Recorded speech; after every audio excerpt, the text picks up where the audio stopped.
there, fellow travelers. It's Tim from Secret Fire Books, and I just wanted to give a shout out, first of all, to all the folks who have been engaging with the channel lately. I passed 100 subscribers on YouTube recently, and that number has been steadily climbing over the week, which is pretty awesome. The last video I posted, the video on Imaro and Charles Saunders, still can't say his name that right.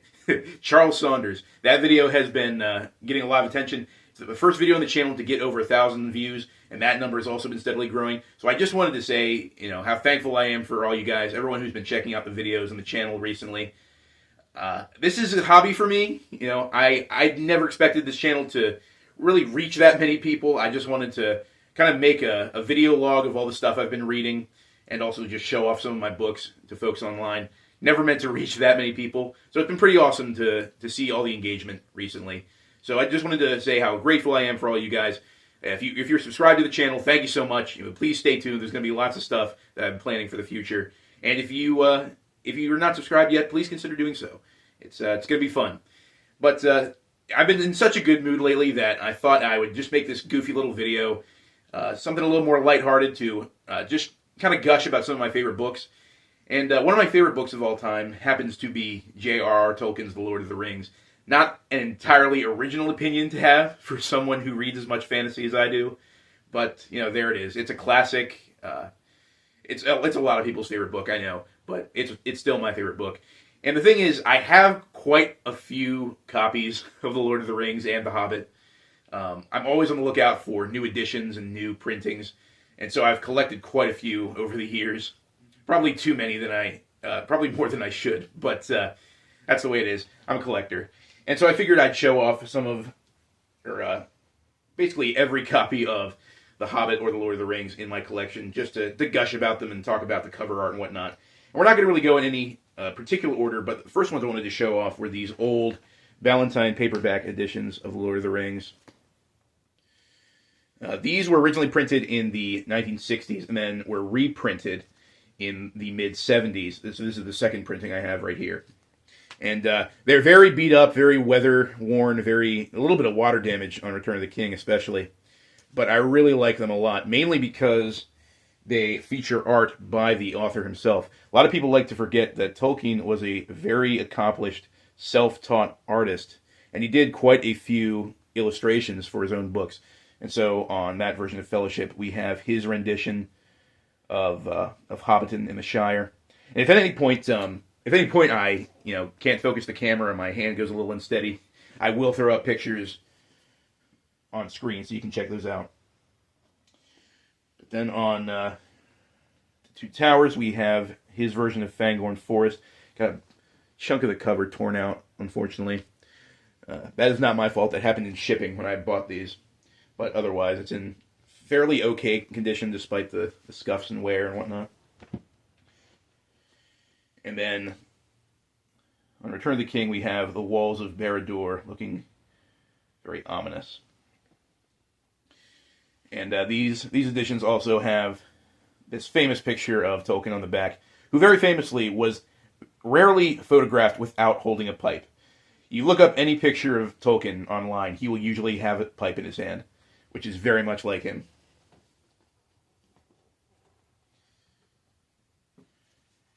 And we have these nice color-coded editions. These are from, I believe, the early 80s. They feature art by Darrell K. Sweet, who is one of my favorite fantasy artists. So there's his version of The Hobbit with Lord of the Eagles and Bilbo's Adventuring Party. That's in yellow. And then in blue, we have Fellowship of the Ring. We have our characters in front of the walls of Moria. Very cool illustration, very cool. Then in green, we have the Two Towers and the scene with Frodo and Sam passing by that defaced statue of the king as they enter into Mordor. Also very ominous. And then in red, we have a scene that I never would have thought they would make that into a cover, which I believe is Gandalf and Aragorn finding the sapling of the White Tree in Gondor. Which, it's an important scene. It's not a particularly iconic scene, though. I don't know why they chose that to be the cover of Return of the King, especially since it happens near the end of the book. I'm not sure why Aragorn looks like Tom Selleck in a fabulous pink cape, but it's still a nice copy of the book. I really like the color coding with those. Very nice. And speaking of the 80s, we have these editions from the mid to late 80s. These are actually 50th anniversary editions. It's a 50th anniversary box set. Not for The Lord of the Rings, but for The Hobbit. It's the 50th anniversary of The Hobbit. And so we have the 4 books in this box set. And they feature art by an artist named Michael Herring, who is not a bad artist. But his art is not particularly suited, I think, for The Lord of the Rings. Or at least this type of fantasy. Because if you look these up on Google Images, you'll see a lot of people memeing on these covers. And there's a reason why. So on this edition of The Hobbit, we have Bilbo kind of looking like a Lou Costello, I guess. And we have Gollum looking very strange behind him. I think what happened is clearly Michael Herring used models for his paintings. And so I think to do Gollum, he must have had one of his models wear like a goofy Halloween mask or something, and that's how he painted Gollum. I get a chuckle every time I look at that cover. Like I said, there's tons of memes online of people making fun of these covers. His version of Fellowship isn't too bad. You know, you have Gandalf giving his history behind the One Ring, and then we have Frodo in the corner going, ooh.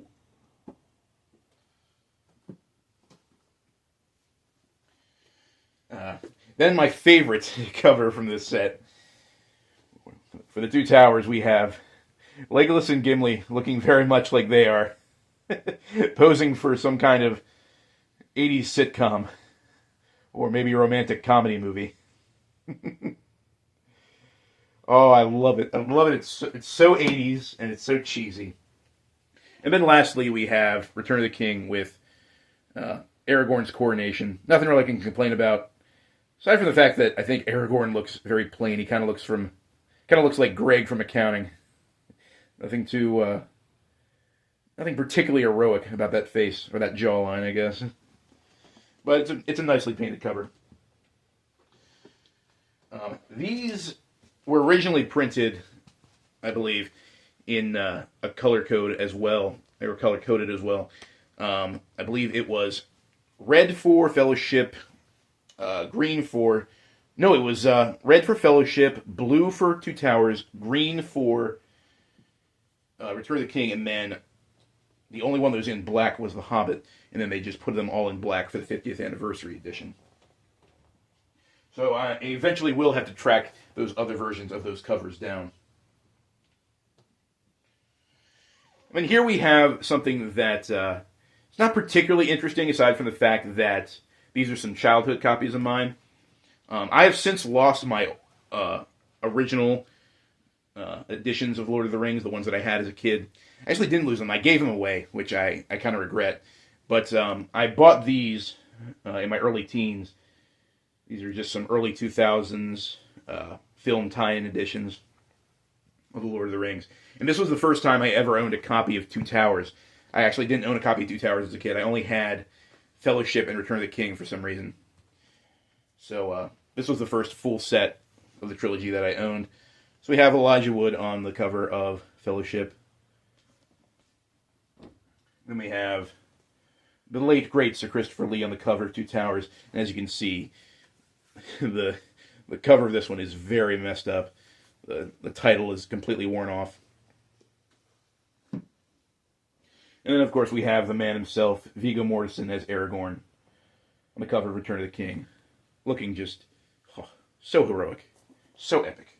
Then, fool of a took that he was, Tim bumped the stand that was holding his phone. It fell to the floor, its screen shattered, and a long crack ran down the front-facing lens of the camera. Thus, he apologizes for the subpar quality of the video from this point onward. He promises to do better. And I have these editions from the late 90s featuring some Very, very excellent art by the great Alan Lee. Alan Lee being one of the ultimate Tolkien illustrators, so much so that they got him to work on the Peter Jackson movies. So we have Fellowship of the Ring in blue with his rendition of Rivendell, which just looks gorgeous, absolutely gorgeous. And in red, we have the Two Towers with his painting of the flooding of Isengard, with a little tiny Grima Wormtongue walking up the steps into the tower. This is very nice. And then for the Return of the King, we have this sort of overhead shot of the city of Minas Tirith. We got some people down there, some guardsmen, some people milling about in the city. Very nice, very, very detailed.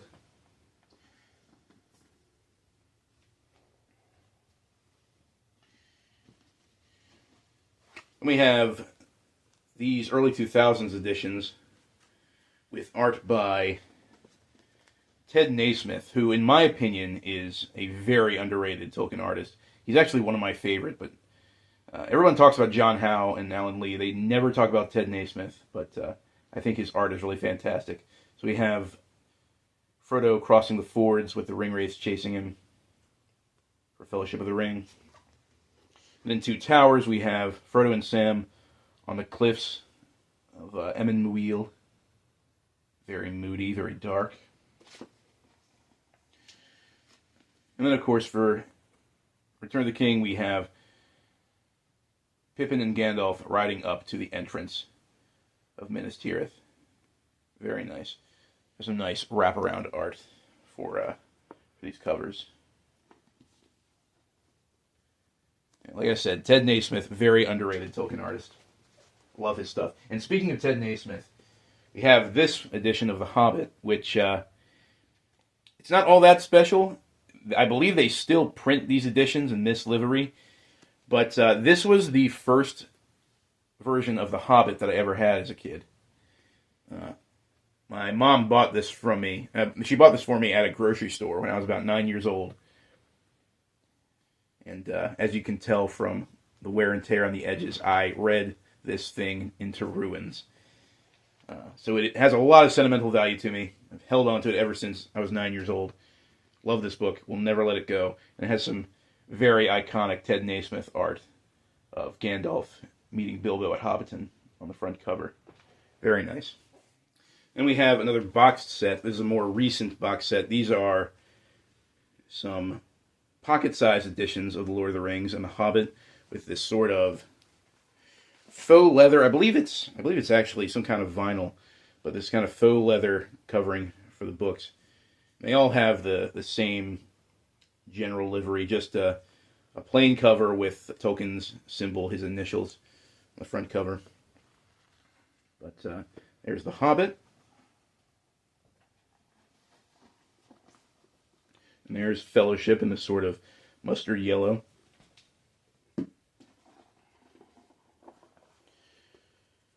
There's Two Towers.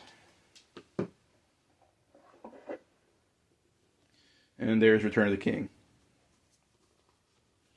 They have these very fine, almost like, not glossy, but very interesting, thin paper. It's almost kind of like the paper they use for Bibles, almost.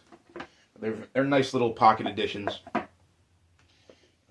I will say that I have not done a good job in keeping the case in very good condition. It is very scuffed up, and dented and nicked. But they all look very cool. They look very cool on my bookshelf. So that's all that I care about. Moving into single volume editions, we have this big old single volume paperback. It's a movie tie-in with Ian McKellen as Gandalf on the front cover. But it's very handy to have one of these. This is like the perfect travel edition of Lord of the Rings. You can just chuck this into a backpack and take it with you if you're going to read Lord of the Rings on a long trip. I also have this very nice hardcover with art that I'm not actually sure who the artist for the dust jacket is. It doesn't say so on the inside, I don't believe. Oh no, it does say. It's right there on the jacket. Jacket art by Donato, whoever that is. Never heard of him before, but his art for this edition, this single volume edition, is very nice. It kind of looks like, Frodo is, knocked out and people are grabbing for that ring. But if you slowly turn the jacket, you actually see that it's the Fellowship, and they're reaching in to protect him, because this is clearly the scene in the Mines of Moria where he gets stabbed by the orcish spear and gets knocked out for a brief second. And then for the last single volume edition, we have this newer edition. This is the illustrated by the author edition of Lord of the Rings. This very nice hardcover with a paper jacket and these lovely sprayed edges, these red sprayed edges with the one ring inscription in white on the side. Very nice. So yeah, illustrated by the author. We have some really great original Tolkien illustrations. I believe we have the same illustration of Barad-dûr that was on that old Ballantine paperback. Very nice. I bookmarked one of these illustrations, which is Tolkien's rendering of Sauron. Sauron is kind of infamously a villain that you don't really see that much in the books. In the movies, they have him represented by the big glowing eye on the top of the tower, but you never really encounter him in the books. But this was Tolkien's rendition of him. Kind of simple, but you definitely get the vibe he was going for. Very creepy, very ominous. He's always watching, always reaching out, always meddling in the affairs of the world. So yeah, there's some really great illustrations in this edition. It also comes with these nice fold-out maps. Some of the nicest Lord of the Rings maps that I've seen in a while. Very crisp, very readable, very detailed. That's a map of all of Middle-earth right there. And then you get another one that zooms in on the more southern regions of Middle-earth. Rohan, Gondor, and Mordor. Again, very clean, very crisp, easy to read. Some of the best maps that I've seen in an edition of Lord of the Rings. Very, very nice. But I don't just have books. I also have audio. This right here is a recording of the 1960s BBC radio drama of The Hobbit. So it's 4 cassettes in this box. As you can see, has some art by the brothers Hildebrandt on the front of Smaug in his lair. Very, very sun-bleached. Whoever owned this previously did not do a good job protecting it. So it's very sun-bleached on the front. On the side, you can kind of see more of what it was meant to be. But, yeah, it's pretty cool. I've listened to a little bit of it. It's very nice. Fully acted radio drama by the BBC. Very cool.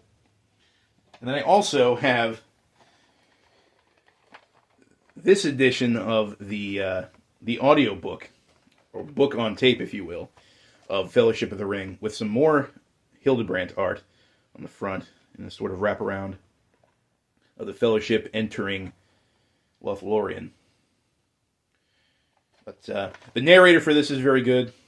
It's, how many tapes is this? This is, let's see here, 12 cassettes. So it's 12 cassettes just to cover Fellowship of the Ring. I unfortunately do not have the other 2 volumes. I kind of stumbled on this at a used bookstore. And, it was not cheap. It was not cheap. It has a $10 sticker on the back, but that is not what I paid for this. I think I paid something like $25 for this. But for me, it's worth it. I'm a hardcore Tolkien fan, so of course I wanted to add this to the collection. Very nice. So yeah, guys, that's my Tolkien collection, not including the sort of lore books, the history of Middle-earth, the Silmarillion, and stuff like that. That's just the versions of The Hobbit and Lord of the Rings that I own. But let me know what you thought in the comments below, guys. Again, thank you so much for subscribing. If you haven't checked out my books, please do so. If you feel so inclined, please go to Amazon and check out my own books. My newest one, Sand and Steel, a anthology of sword and sorcery, has been doing fairly well. I've sold quite a few copies of that already. I think if you enjoy Lord of the Rings, if you enjoy sword and sorcery and fantasy, you will definitely enjoy that book. But until next time, guys, farewell and keep reading.